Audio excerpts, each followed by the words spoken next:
texte que vous avez écrit et que vous révisez C'est un à seul 600 texte. J'écris pas page après page, comme les beaucoup, écrivains. ça se suit. Oui, De oui. toute façon, Il n'y a pas de suite. Par exemple, aujourd'hui, j'écris sur un vieux bulgare. Demain, je vais faire.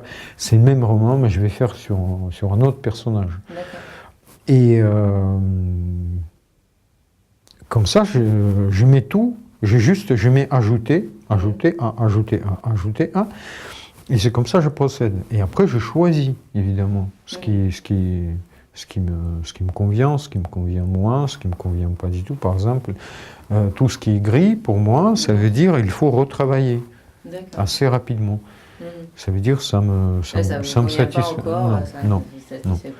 En fait, c'est un brouillon. Okay. En fait, on est à l'intérieur de mon livre parce que j'ai fait ça toujours, chaque fois que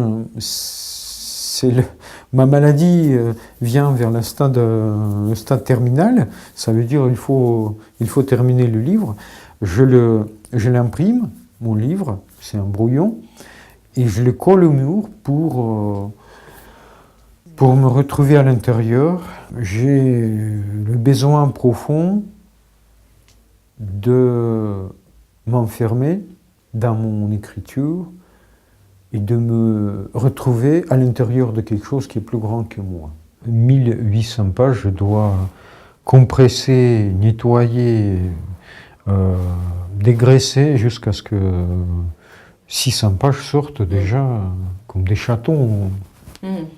C'est assez étonnant parce que moi je découvre complètement en fait, je suis un peu arrivée par hasard par une amie qui m'en a parlé, je me suis dit tiens j'aime bien découvrir beaucoup de choses donc je découvre et elle m'a juste donné un livre de cette personne et du coup déjà le côté un peu par chapitre je trouvais ça assez original, je savais pas trop quel sens ça pouvait avoir, vers quoi on partait. Il crie, lui, mourant de froid, encore vivant, mais pris dans la glace déjà. Il bouge plus, juste les yeux, il pue au-dessus de la foule, et ses yeux se figent, ils s'éteignent ouverts, les yeux du pôle. Une sensation d'enfermement et puis ensuite d'ouverture. Alors, je ne sais pas comment expliquer ça, mais au début on se sent oppressé par tous ces textes qui sont autour de nous.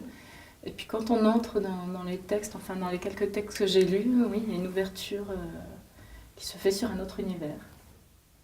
Quand il rentre ici, c'est comme inviter des gens à entrer dans une pièce en feu en leur disant « ça ne va pas vous faire mal, ça ne brûle pas ».